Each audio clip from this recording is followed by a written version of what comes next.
नमस्कार, good morning. स्वागत आहे आपणा सर्वांचं मार्गी मॉर्निंगमध्ये. जसं की आपणा सर्वांना माहिती आहे की मार्गी मॉर्निंगचा जो उद्देश आहे तो हा की वर्तमानपत्रांना आयोगाच्या दृष्टिकोनातून कसं वाचायचं किंवा एक परीक्षार्थी म्हणून वर्तमानपत्राकडे आपण कसं पाहायला पाहिजे. आणि याचे जे 3 पिलर आहेत ते आज पाठीमागच्या 3 लेक्चरमध्ये आपण ऐकलेलेच आहेत. जसं की सिलेबस असेल, क्वेश्चन पेपर असेल आणि न्यूजपेपर असतील. तर त्याच्यातला जो तिसरा घटक आहे न्यूजपेपर, त्याच्या अनुषंगाने ही सिरीज सुरू करण्यात आलेली आहे.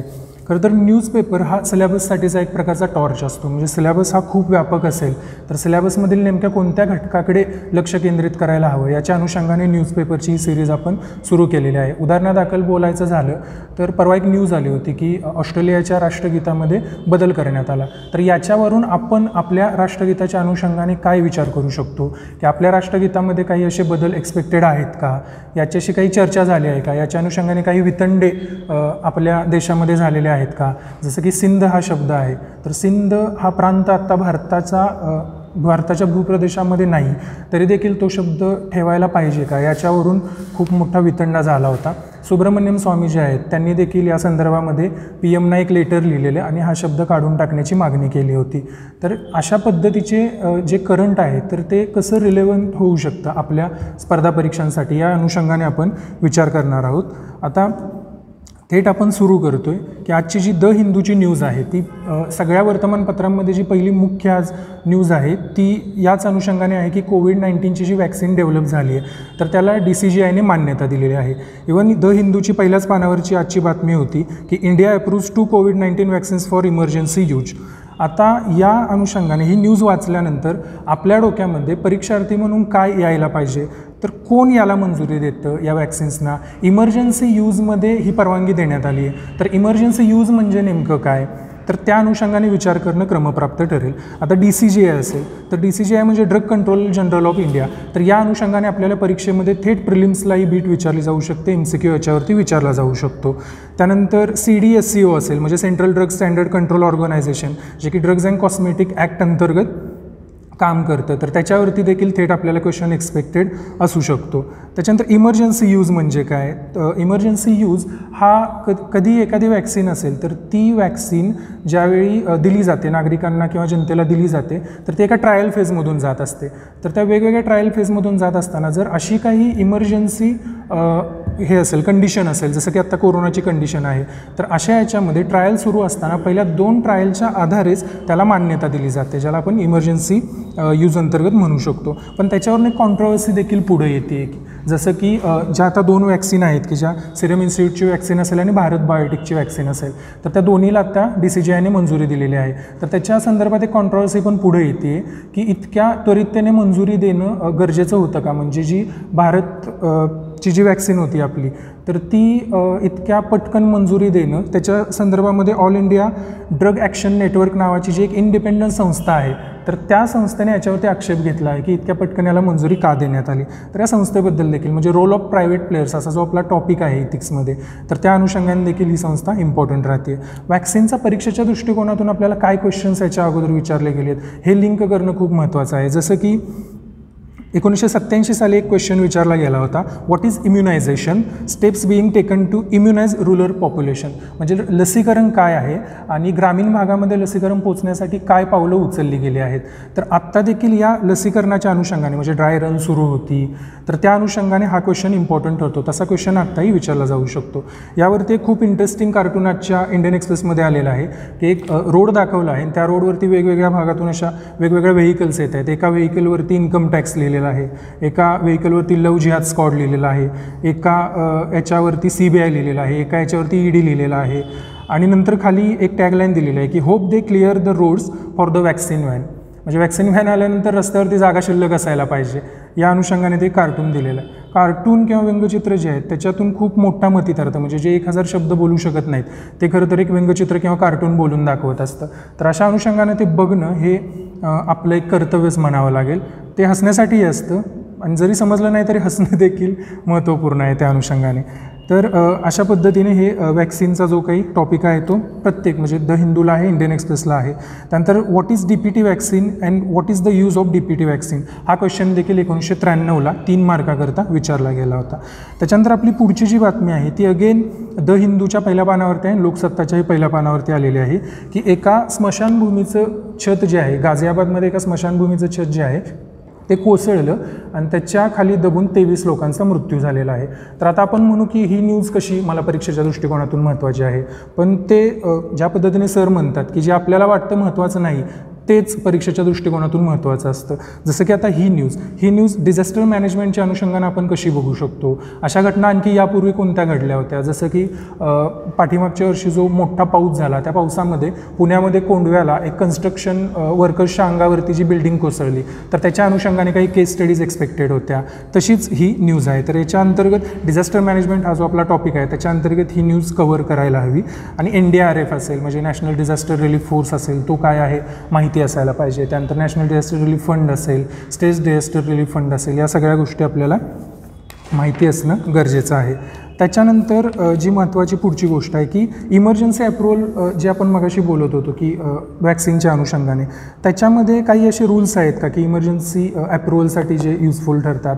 तर भारत सरकारने 2019मध्ये new drugs and clinical trials rule 2019 नावाचे रूल्स तयार केले होते. पण या नियमांमध्ये इमर्जन्सी यूज ॲथोरायझेशन या शब्दाचा वापर कुठेही करण्यात आलेला नाही. तर ही जी बीट आहे ही प्रिलिम्सला इम्पॉर्टंट ठरते की या नियमांतर्गत इमर्जन्सी यूज ॲथोरायझेशन या शब्दाचा वापर करण्यात आला आहे किंवा त्याची व्याख्या देण्यात आली आहे, पण त्याचा वापर त्याच्यामध्ये कुठंही केला गेलेला नाही. या नियमांतर्गत औषधांसोबत लसींचाही समावेश केला गेला आहे. ह्या डिटेल्स ज्या आहेत त्या बघून घेणं गरजेचं आहे. त्यानंतर कोविन नावाचं एक ॲडव्हान्स्ड डिजिटल प्लॅटफॉर्म तयार करण्यात आलेला आहे. तर तो प्लॅटफॉर्म काय काम करेल, तर जी आता वॅक्सिन द्यायची आहे तर ती कोणाला पहिल्यांदा द्यायची हा एक मोठा प्रश्न असेल. तर त्या संदर्भात गव्हर्नमेंटने सुरुवातीलाच डिक्लेअर केल्याप्रमाणे की जे फ्रंटलाईन वर्कर्स आहेत, हेल्थ वर्कर्स असतील, पोलीस डिपार्टमेंटचे लोक असतील, आशा वर्कर्स असतील, तर यांना ही लस पहिल्यांदा दिली जाईल. तर त्यानंतर जी जनतेला लस दिली जाणार आहे, मग कोमॉर्बिलिटीज असणारे लोक असतील तर त्यांचं रजिस्ट्रेशन करण्यासाठी त्यांना SMS द्वारे लसीची तारीख कळवण्यासाठी बूथवरती लसीकरण केलं जाईल. तर ते लसीकरणाची त्यांची तारीख कळवण्यासाठी कोविन नावाचा एक ॲडव्हान्स डिजिटल प्लॅटफॉर्म तयार करण्यात आलेला आहे. तर कोविन हा प्लॅटफॉर्म काय आहे हा प्रिलिम्सच्या दृष्टिकोनातून आपला महत्त्वाचा प्रश्न बनू शकतो.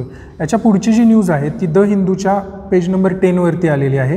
जसं की FSSAI slashes limit for trans fat levels in foods ही एक न्यूज आलेली आहे. म्हणजे FSSAI काय आहे हे सगळ्यात पहिल्यांदा माहिती असणं गरजेचं आहे. जसं की food safety and standards authority of India हे FSSAIचा लॉंग फॉर्म ठरतो. तर त्याची रचना काय आहे, त्याची स्थापना कोणत्या कायद्याअंतर्गत झाली आहे, ऑटोनॉमस बॉडी आहे, स्टॅट्युटरी बॉडी आहे, कोणत्या मिनिस्ट्री अंतर्गत ती काम करते आहे, त्याच्यानंतर त्याचे चॅलेंजेस काय आहेत, स्ट्रक्चर काय आहे, फंक्शन काय आहे. चॅलेंजेसच्या अनुषंगाने कॅगने ज्यावेळी ऑडिट केलेलं त्यावेळी असं म्हटलं होतं की licences issued on the basis of incomplete documents in more than 50% cases, म्हणजे 50पेक्षा जास्त केसेसमध्ये कागदपत्र अपूर्ण असताना लायसन्स दिले गेले. तर हा कॅगचा रिपोर्ट होता FSSAIच्या लायसन्सिंग पॉलिसीवरती.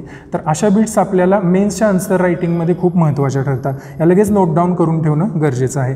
त्यानंतर FSSAIच्या संदर्भामध्ये लँडमार्क केसेस कोणत्या आहेत की ज्या काही वर्षापूर्वीच प्रकाशझोतामध्ये आलेल्या होत्या. जसं की नेस्ले इंडिया लिमिटेड ही मॅगीची केस झाली होती, ती फूड अडल्ट्रेशनच्या संदर्भामध्ये केस होती. त्याच्यानंतर कॅडबरी इंडिया ही एक केस FSSAIच्या संदर्भामध्ये होती, ज्याच्यामध्ये की कॅडबरीमध्ये वॉर्म सापडलेले म्हणजे आळ्या काही सापडलेल्या, पण त्याच्यावरती निर्णय देताना असं सांगण्यात आलं की पॅकेजिंग हे खराब होतं आणि त्याच्यामुळे त्याच्यामध्ये वॉर्म सापडून गेले. तर अशा पद्धतीचे केसेस असतील. काही इनिशिएटिव्स आहेत FSSAIचे, त्या इनिशिएटिव्स पण आपल्याला माहिती असणं गरजेचं आहे. जसं की हार्ट अटॅक रिवाइंड नावाचा इनिशिएटिव्ह आहे, तो फर्स्ट मास मीडिया कॅम्पेन आहे कोणाचा, FSSAIचा.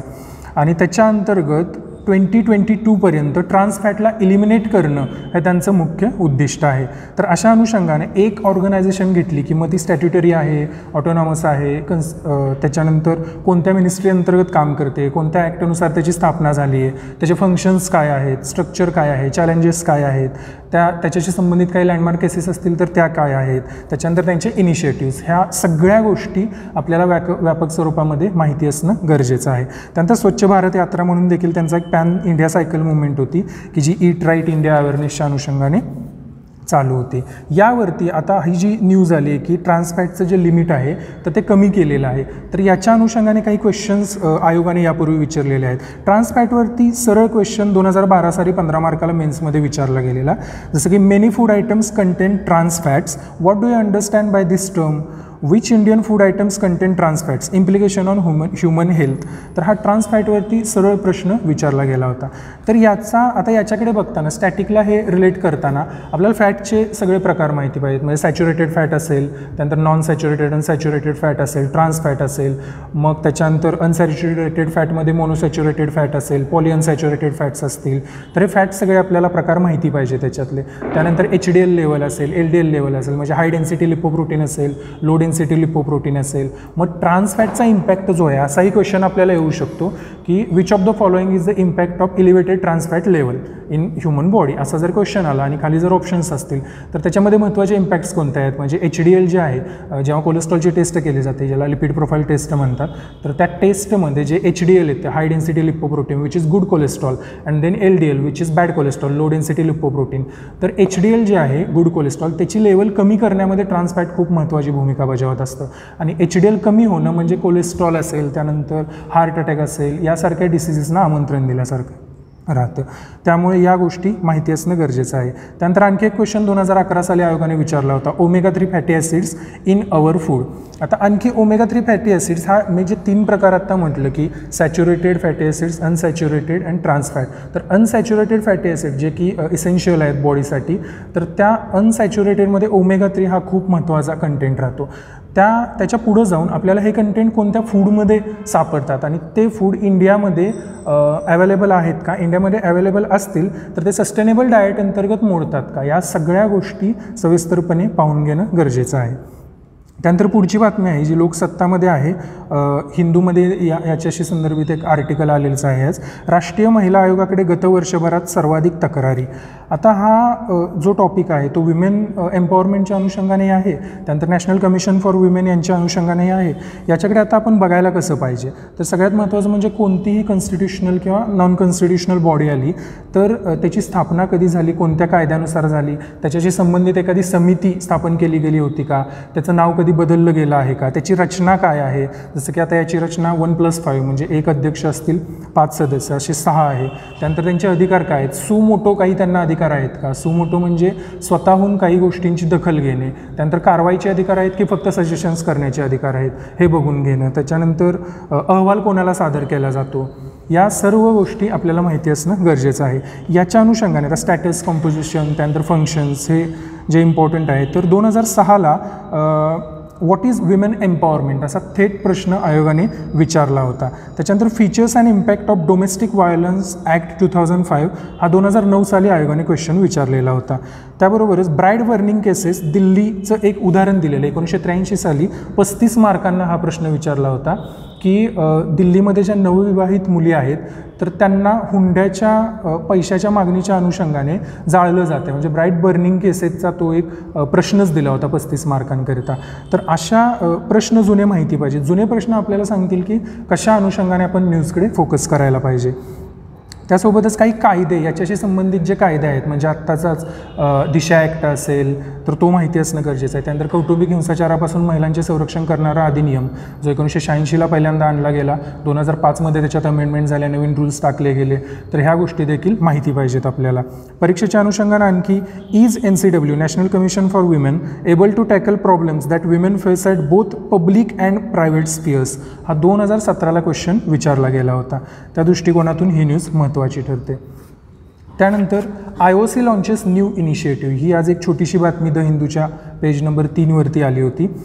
IOC म्हणजे इंडियन ऑइल कॉर्पोरेशन. तर इंडियन ऑइल कॉर्पोरेशनने एक नवीन इनिशिएटिव्ह चालू केला आहे ज्याला प्रयास असं नाव दिलेलं आहे. ही बीट फिल्मसाठी इम्पॉर्टंट ठरू शकते की व्हॉट इज प्रयास, आणि खाली जे ऑप्शन्स असतील त्या अनुषंगाने की कोणी लॉन्च केला आहे हा इनिशिएटिव्ह, त्यानंतर त्याचं एम काय आहे, जसं की to address the needs of local communities near its fuel stations. तर हे त्याचं मुख्य उद्दिष्ट आहे. त्याच्यानंतर द हिंदूच्या पेज नंबर 4वरती एक न्यूज आलेली आहे की Bilara villagers mobilise to tackle menace of addiction. तर बिलारा जे आहे तर अशी न्यूज एखादी आली त्याच्यामध्ये एखाद्या गावाचं नाव आलं तर सगळ्यात पहिल्यांदा जी गोष्ट असेल ते मॅप पाहणं की हे कुठं आहे, त्याचा जिल्हा कोणता आहे, तिथली जॉग्राफिकल लोकेशन काय आहे, या गोष्टी पाहणं सगळ्यात पहिल्यांदा गरजेचं आहे. जसं की आता बिलारा असेल जोधपूर डिस्ट्रिक्टमध्ये, तर बिलारा ब्लॉकमध्ये लांबा नावाचं गाव आहे. तर त्या लांबा नावाच्या गावाच्या ग्रामसभेने एक निर्णय घेतला आहे आणि त्या निर्णयाअंतर्गत व्यसन करणारे आणि व्यसन करण्यासाठी जे तंबाखूजन्य पदार्थ आहेत त्याची विक्री करणारे अशा दोहोंना दंडात्मक कारवाईचे जो निर्णय आहे तो ग्रामसभेमध्ये घेतला गेला आहे. आता हा आपल्या टॉपिकशी कुठे रिलेट होतो आहे, तर इथिक्समध्ये याच्या अनुषंगाने केस स्टडी जे एक्सपेक्टेड आहे. त्यानंतर पंचायत राज इन्स्टिट्यूशन्स, त्याच्यामध्ये ग्रामसभा जो टॉपिक आहे की पॉवर ऑफ ग्रामसभाज, की ग्रामसभा कोणते निर्णय घेऊ शकते, त्या अनुषंगाने पण हा टॉपिक महत्त्वाचा आहे. जसं की आत्ता गडचिरोली असेल, चंद्रपूर असेल महाराष्ट्र स्टेटमध्ये, तर तिथं दारूबंदी जी उठवली गेली आहे, तर त्या दारूबंदीच्या विरोधात कित्येक गावांनी ग्रामसभेमध्ये असे ठराव केलेत की सरकारने जरी दारूबंदी उठवली असली तरी आम्ही ग्रामसभेअंतर्गत असा ठराव करतोय की त्यानुसार आमच्या गावामध्ये दारूची विक्री केली जाणार नाही. त्यामुळे ग्रामसभा, पॉवर ऑफ ग्रामसभा काय आहे ती याच्यातून समजून येते आणि तो महत्त्वाचा टॉपिक आहे आपल्या इथिक्स आणि GS2च्या अनुषंगाने. त्याच्यानंतर पुढचा जो टॉपिक आहे द हिंदूच्या पेज नंबर 7वरती आलेला आजच्या, तो इथिक्स म्हणजे आपला जो GS4 आहे इथिक्सचा पेपर, त्याच्यातील रोल ऑफ मीडिया या टॉपिकशी रिलेव्हंट आहे. जसं की मेटाफर फॉर होप हे आजचं टायटल आहे. Journalism creates a better informed citizenry which in turn creates a better collective future. आता याच्यामध्ये एक टर्म आहे की इन्फॉर्म्ड सिटिझनरी, म्हणजे याला मराठीमध्ये आपण माहितगार नागरिक असं म्हणू शकतो. ही टर्म लगेच रिलेट झाली पाहिजे की हा शब्द गव्हर्नमेंटने कुठे वापरला आहे. तर RTI ॲक्ट जो आहे आपला 2005 सालचा माहिती अधिकार कायदा आहे, तर त्याच्या उद्दिष्टामध्येच भारत सरकारने माहितगार नागरिकांचे समूह निर्माण करणे हा शब्द वापरला गेला आहे, जो की इथं इन्फॉर्म्ड सिटिझनरी असा आलेला आहे. तर या आर्टिकलमध्ये जर्नलिझम इन्फॉर्म्ड सिटिझनरी कशी निर्माण करू शकते या अनुषंगाने वेगवेगळ्या पद्धतीचं विश्लेषण आलेलं आहे. पण गव्हर्नमेंटच्या बाजूने देखील इन्फॉर्म्ड सिटिझन्स निर्माण करणे म्हणजे नागरिकांचे समूह निर्माण करणे हा जे उद्दिष्ट आहे त्या RTI ॲक्टमध्ये टाकलेलं आहे. हे अगेन RTIला रिलेटेड आहे, रोल ऑफ मीडियाला रिलेटेड आहे, त्याच्यानंतर जर्नलिझम असेल इथिक्सच्या अनुषंगाने. एक छोटीशी बातमी होती, forest staff deploy drones as wild elephants enter Chittoor. म्हणजे वाईल्ड इलेफंट जे आहेत ते चित्तोरमध्ये एंटर झालेत. तर हा ह्युमन ॲनिमल कॉन्फ्लिक्ट जो आहे तो नेहमीच एक करंटचा टॉपिक राहिलेला आहे. म्हणजे काही दिवसांपूर्वीच पुण्यामध्ये गवा जो आहे तो घुसलेला होता, तर त्या अनुषंगाने त्याला मारलं गेलं, त्याच्या हार्ट अटॅक आला असं जे काही न्यूज आलेल्या, तर त्याचे जे रिझन्स असतील, त्यानंतर हा कॉन्फ्लिक्ट जो आहे तो कमी करण्यासाठी काय करायला पाहिजे. म्हणजे आपण मानवी वस्ती जंगलांमध्ये शिरती आहे की प्राणी इकडे येत आहेत, हा देखील एक महत्त्वाचा मुद्दा आहे. डेव्हलपमेंट अँड एन्व्हायरमेंट हा खरं तर नेहमीच एक चर्चेचा मुद्दा राहिलेला आहे.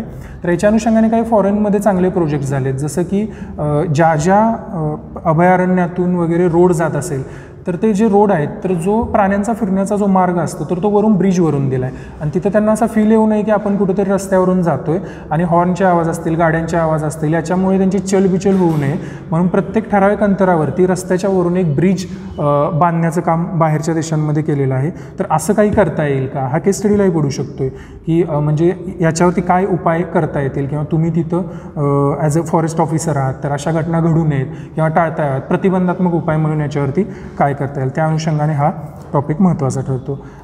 GS3च्या अनुषंगाने, इकॉनॉमिक्सच्या अनुषंगाने लोकसत्तामध्ये एक लेखमाला चालू झाली आहे. त्याचा आज टायटल होतं की संकल्पना सर वॉरन हेस्टिंग्ज यांच्या काळातील.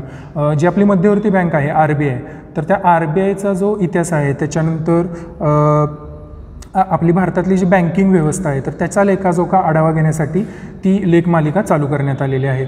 तर ती देखील म्हणजे त्याच्यामध्ये आता सिक्का असेल, त्याच्यानंतर हुंडी असेल, बट्टा असेल, यासारखे काही शब्द आहेत की जे उपयोगी पडू शकतात, ज्याचे अर्थ त्याच्यामध्ये चांगल्या पद्धतीने दिलेले आहेत. त्याच्यानंतर मिंट, द मिंटमध्ये देखील काही महत्त्वाचे आर्टिकल्स आज आलेले आहेत जे आपल्याला परीक्षेच्या दृष्टिकोनातून उपयुक्त ठरू शकतात. जसं की पहिल्याच पानावरती how democracies can counter the China syndrome हा या टॉपिकवरती एक न्यूज आलेली आहे. अगेन इंटरनॅशनल रिलेशन्समध्ये GS2 असेल किंवा पॉलिटिकल सायन्स ऑप्शनल असेल, त्याच्यासाठी हा effect of policies, politics of developed and developing countries या सिलेबसच्या टॉपिक अंतर्गत हा मुद्दा येतो. याच्यामध्ये मग डेप्थ ट्रॅप असेल, म्हणजे चायना जो डेप्थ ट्रॅप राबवतो आहे, त्याच्यानंतर स्ट्रिंग ऑफ पर्ल्स असेल, तर या गोष्टी, व्यापारी संरक्षणवाद असेल, तर या गोष्टी इम्पॉर्टंट ठरू शकतात. त्या टर्म्स काय आहे त्याचा सखोल अभ्यास गरजेचा आहे. 2009मध्ये note on China's peaceful rise, China's peaceful जो राईज आहे तर त्याच्यावरती एक नोट 2009मध्ये आयोगाने विचारली होती. त्याच्यानंतर अटॅक स्किल्स डझन्स इन नायजर, तर या अनुषंगाने एक न्यूज मिंटमध्येच आलेली आहे, अटॅक स्किल्स डझन्स इन नायजर. तर नायजर आल्यानंतर आणखी कुठल्याही देशाचं, कंट्रीचं, कॅपिटलचं, शहराचं नाव आलं की आपल्या डोक्यात पहिल्यांदा गोष्ट यायला पाहिजे ती म्हणजे मॅप, त्याची लोकेशन काय. जसं आता नायजर आलं तर नायजर आल्यानंतर नायजर कंट्रीचा मॅप बघून घेणं, त्याची रिव्हर, नायजर रिव्हरची जी लोकेशन आहे ती बघून घेणं. त्याच्यानंतर बोको हराम संघटना असेल, त्या ह्याच्यामध्ये. त्यानंतर तो रिजन कोणता आहे, नायजर, माली असेल तर ते रिजन सगळे बघून घेणं. आणि रिव्हर आणि कंट्रीज याच्यावरती 1998मध्ये, 2003मध्ये आणि 2005मध्ये या 3 वर्षामध्ये प्रिलिम्समध्ये UPSCने क्वेश्चन विचारलेला आहे, त्यामुळे ते बघून घेणं गरजेचं आहे. त्याच्यानंतर स्पाईक प्रोटीन नावाची एक कन्सेप्ट आजच्या 2 मिनिटमध्ये आलेली आहे. ती कोविड-19ची जी वॅक्सिनचं जे सुरू आहे त्या एका आर्टिकलमध्ये स्पाईक प्रोटीन नावाची एक संकल्पना आलेली आहे. तर ब्रोंकायटिसशी संबंधित रिलेटेड हा एक सिंड्रोम आहे. तर स्पाईक प्रोटीन काय आहे हे माहिती असणं, प्रिलिम्सकरता त्याची बिट तयार असणं महत्त्वाचं आहे. त्याच्यानंतर बजेटिंग फॉर इंडियाज डिफेन्स नावाचं एक छोटीशी न्यूज आजच्या 2 मिनिटमध्ये आलेली आहे. म्हणजे भारताचा संरक्षण क्षेत्रावरील खर्च किती आहे, तर या अनुषंगाने ती न्यूज आलेली आहे. याच्या संदर्भात महत्त्वाचं की द मिनिटवरती याच्यावरती उद्या चर्चासत्र आयोजित केलेलं आहे की भारताचं जे इंडियाज डिफेन्स फायनान्सिंग जे आहे किंवा बजेटिंग जे आहे तर ते किती असायला पाहिजे. त्यानंतर याच्या अनुषंगाने आपण बाकी गोष्टींचाही विचार करणं, म्हणजे शिक्षण क्षेत्रावरती किती खर्च केला जातो, आरोग्य क्षेत्रावरती किती खर्च केला जातो, तसंच ज्या पद्धतीने इथे संरक्षण क्षेत्रावरती दिलेलं आहे. पुढची जी न्यूज आहे ती GS2च्या आपला appointment of various constitutional posts, powers, functions and responsibilities of various constitutional bodies या टॉपिक अंतर्गत येते. तर त्याच्यामध्ये कॅगची करंटमध्ये न्यूज आलेली आहे. मग आर्टिकल 148 असेल ते पाहून घेणं, त्याच्या ड्युटीज काय आहेत, पॉवर्स काय आहेत, याच्यावरती बऱ्याचदा म्हणजे कॅगचे फंक्शन्स अँड ड्युटीजवरचे 1981, 1989, 1996 आणि 2008मध्ये आयोगाने थेट प्रश्न मुख्य परीक्षेमध्ये विचारलेले आहेत, त्यामुळे महत्त्वाचा घटक ठरतो. त्यानंतर प्रिलिम्समध्ये government invites preliminary bids for stakes in BEML. आता BEML काय आहे हे माहिती असणं, म्हणजे एखादा शॉर्ट फॉर्म आला तर त्याचा लॉंग फॉर्म लगेच बघून घेणं की काय आहे, त्याची स्थापना, मग अशी ज्या गोष्टी सांगितल्या त्याप्रमाणे. आता BEML असेल, भारत अर्थ मूव्हर्स लिमिटेड, तर ते एक मायनिंगच्या रिलेटेड कंपनी आहे, तर त्याच्या डिटेल्स बघून घेणं हे देखील महत्त्वाचं आहे. त्यानंतर CCI competition commission of India हे कंटिन्युअसली करंटमध्ये आहे. त्याच्या अनुषंगाने आज देखील एक न्यूज आलेली आहे की one size fits all approach useless for digital markets. One size fit all approach useless for digital markets. मग CCI जे आहे ते याच्यामध्ये बघून घेणं खूप गरजेचं आहे. कॉम्पिटिशन कमिशन ऑफ इंडिया असेल, मग त्याची स्थापना कधी झाली आहे, त्यानंतर कॉम्पिटिशन ॲक्ट काय आहे, तो कधी अंमलात आला, त्याच्यासाठी एखादी समिती असेल तर ती कोणती होती, त्याच्यानंतर त्याची कार्य काय आहेत, कर्तव्य काय आहेत, आणि याच्यावरती थेट प्रश्न विचारला जाऊ शकतो रोल्स, फंक्शन्स, रिस्पॉन्सिबिलिटीजवरती. त्याच्यानंतर पुढची जी बातमी आहे ती इंडियन क्वाझी ज्युडिशियल बॉडीजवरती आहे. टायटल हे होतं की जी मिंटमधलीच पेज नंबर 6वरची बातमी आहे. तर त्याच्यामध्ये 2 महत्त्वाच्या गोष्टी हायलाईट करणं गरजेचं आहे की IBC आणि NLCT म्हणजे insolvency and bankruptcy code bill, national company law tribunal which is quasi judicial body. तर ती पाहून घेणं. मग क्वासी ज्युडिशियल बॉडीज काय आहेत, ज्युडिशियल बॉडीज काय आहेत, क्वासी ज्युडिशियल बॉडीचे अधिकार काय असतात, त्यांना पूर्ण ज्युडिशियल अधिकार असतात का, क्वासीचा मिनिंग काय येतो, जो हायपन आहे क्वासी डॅश ज्युडिशियल तर त्याचा मिनिंग काय आहे, कंपनीज ॲक्ट काय आहे. तर या सगळ्या गोष्टी या न्यूजच्या अनुषंगाने बघून घेणं गरजेचं आहे. त्याच्यानंतर GS2च्या अनुषंगाने role of civil services in democracy या अनुषंगाने एक न्यूज आली आहे. नितीन गडकरींचा जो इंटरव्ह्यू पब्लिश झाला आहे तर त्याच्यामध्ये एक त्यांनी स्टेटमेंट केलेलं की NHAI national highway authority of India to use software to track delay of files says Gadkari, Nitin Gadkari. Red tapism will no longer be tolerated. Red tapism जो आहे म्हणजे आपण त्याला म्हणतो की लाल फितीचा कारभार, म्हणजे बऱ्याचदा दप्तर दिरंगाई असेल किंवा एखाद्या गोष्टीला विलंब होण्याकरता जो रेट टॅपिझम कारणीभूत धरला जातो, लाल फितीचा कारभार आपण ज्याला म्हणतो, तर तो इथून पुढे सहन केला जाणार नाही, अशा पद्धतीचं एक स्टेटमेंट नितीन गडकरींनी केलेलं आहे. तर NHAI असेल, national highway authority of India असेल, ती काय आहे माहिती असणं गरजेचं आहे. त्याच्यानंतर आजच्या हिंदूमध्ये एक्सप्रेसमध्ये सोसायटी विमेन हा जो टॉपिक आहे त्याच्या अनुषंगाने द रूट्स ऑफ इम्प्युरिटी अशा अनुषंगाने एक आर्टिकल आलेलं आहे ज्याच्यामध्ये काही इम्पॉर्टंट बिट्स आहेत, जसं की बनवानी देवी रेप केस 1992ची जी रेप केस होती ती आहे. खैरलांजी रेप असेल, महाराष्ट्रामध्ये घडलेली घटना 2006ची असेल ती आहे. त्याच्यानंतर हाथरस केस असेल 2020मध्ये आत्ता नुकतीच जी हाथरसची घटना घडली तर ती केस असेल. Sexual violence operates on the nexus of land caste patriarchy, म्हणजे त्यांनी रिझन्स दिलेत की सेक्सुअल व्हायलन्स घडण्याची कारणं काय आहेत, तर त्याच्यामध्ये नेक्सस ऑफ लँड असेल, कास्ट असेल, पॅट्रियार्की असेल, तर हे त्यांनी कारणं त्याच्यामध्ये एक्सप्लेन केलेले आहेत. तर या ज्या केसेस याच्यामध्ये नमूद केलेत की खैरलांची केस असेल, हाथरस केस असेल, तर याच्यावरून अगेन की विमेन एम्पॉवरमेंट हा अगेन कंटिन्युअसली करंटमध्ये राहिलेला टॉपिक आहे. जसं मगाशी आपण राष्ट्रीय महिला आयोगाची जी आकडेवारी होती ती बघितली, त्यावरून थेट आयोगाने जो प्रश्न विचारलेला आकडेवारी देऊनच त्या पद्धतीनेच याच्यावरती विचार करणं गरजेचं आहे की केसेस कोणत्या कोणत्या आहेत, त्यानंतर सुप्रीम कोर्टचे काय काय गाईडलाईन्स आहेत, आता दिशा ॲक्ट असेल त्याच्यानंतर आलेले असतील, त्यानंतर केसेसच्या डिटेलिंग असतील, म्हणजे सुप्रीम कोर्ट काय म्हटलं याच्यावरती, या सगळ्या गोष्टी पाहून घेणं गरजेचं आहे. त्याच्यानंतर security, various security forces and their mandate या अनुषंगाने देखील आज एक आर्टिकल इंडियन एक्सप्रेसमध्ये आलेलं आहे. चीफ ऑफ डिफेन्स स्टाफ जे आहेत, म्हणजे आपले जे CDS आहेत, तर त्यांनी एक स्टेटमेंट केलेलं, त्याच्यावरती ते डिपार्टमेंट ऑफ मिलिटरी अफेअर्सचं एक स्टेटमेंट आलेलं, त्याच्यावरती ती न्यूज आहे. तर याच्यामध्ये आपल्याला फक्त चीफ ऑफ डिफेन्स स्टाफ जे आहेत तर त्यांचं कॉम्पोजिशन, त्यांची निवड कशी होती आहे, नुकतंच जे पद आहे ते, तर त्याच्या अनुषंगाने सगळी माहिती असणं गरजेचं आहे. त्याच्यानंतर एक्सप्रेसमध्येच इन्फ्रास्ट्रक्चर रोड जो GS3चा आपला टॉपिक आहे त्याच्या अनुषंगाने एक महत्त्वाची न्यूज आलेली आहे. नितीन गडकरींचा जो इंटरव्ह्यू आहे त्याच्यामध्येच ती न्यूज आलेली आहे. त्याच्यामध्ये जे JF केनेडी आहेत, जे व्हाईस प्रेसिडेंट होते, तर त्यांचं एक स्टेटमेंट कोट केलेलं आहे, जे स्टेटमेंट आपण ॲज इट इज एसेच्या याच्यामध्ये कुठंही कोणत्याही आन्सर रायटिंगमध्ये कोट करू शकतो. ते स्टेटमेंट असं होतं की American roads are not good because Americans rich. Americans roads are not good because Americans rich, but America is rich because American roads are goods. अशा पद्धतीचं एक स्टेटमेंट JF केनेडी यांनी केलं होतं, जे नितीन गडकरींनी कोट केलेलं आहे. तर ते स्टेटमेंट ते कसं इलॅबोरेट करता येऊ शकतं, त्याचं विश्लेषण काय असू शकतं, या अनुषंगाने विचार करणं गरजेचं आहे. त्याच्यानंतर पुढची जी बातमी आहे सायन्स इंडिजनायझेशन ऑफ टेक्नॉलॉजी हेल्थच्या अनुषंगाने, अगेन भारत बायोटेक असेल तर भारत बायोटेकची जी लस आहे त्या अनुषंगाने ती बातमी आलेली आहे. महाराष्ट्र टाइम्समध्ये ती बातमी आलेली आहे. याच्यामध्ये आता प्रिलिम्सच्या अनुषंगाने काय क्वेश्चन्स एक्सपेक्टेड आहेत की वॅक्सिन ती कोणी तयार केली, तो DNA आहे, RNA आहे, या अनुषंगाने सगळ्या, म्हणजे तो आता कोविड असेल तर कोविड इज DNA और RNA, मग त्या अनुषंगाने वॅक्सिन कोण तयार करते, त्याची मान्यता कशी दिली जाते, या सगळ्या गोष्टी मगाशी बघितल्या पद्धतीने इम्पॉर्टंट आहेत. अशा पद्धतीने आता सगळे टॉपिक्स कवर करणं हे तर एका मर्यादित वेळेमध्ये शक्य नाही आहे, पण जितके टॉपिक्स कवर करता येतील, विशेष करून एक इन्साईट देणं की न्यूजकडे कशा पद्धतीने पाहायला पाहिजे, ती न्यूज कशी रिलेट होते आपल्या सिलेबसशी, त्याच्यावरती कोणते प्रिव्हियस इयर क्वेश्चन्स विचारले गेलेले आहेत हे बघणं, हेच किंवा हे सांगणं हाच मार्गीचा सर्वात महत्त्वाचा उद्देश आहे. तर या अनुषंगाने आजचं न्यूजपेपर आपण कव्हर केलेलं आहे. त्याच्या नोट्स टेलिग्राम चॅनेलवरती पाहायला मिळतील. टेलिग्राम चॅनेल सगळ्यांनी जॉईन करा. थँक्यू.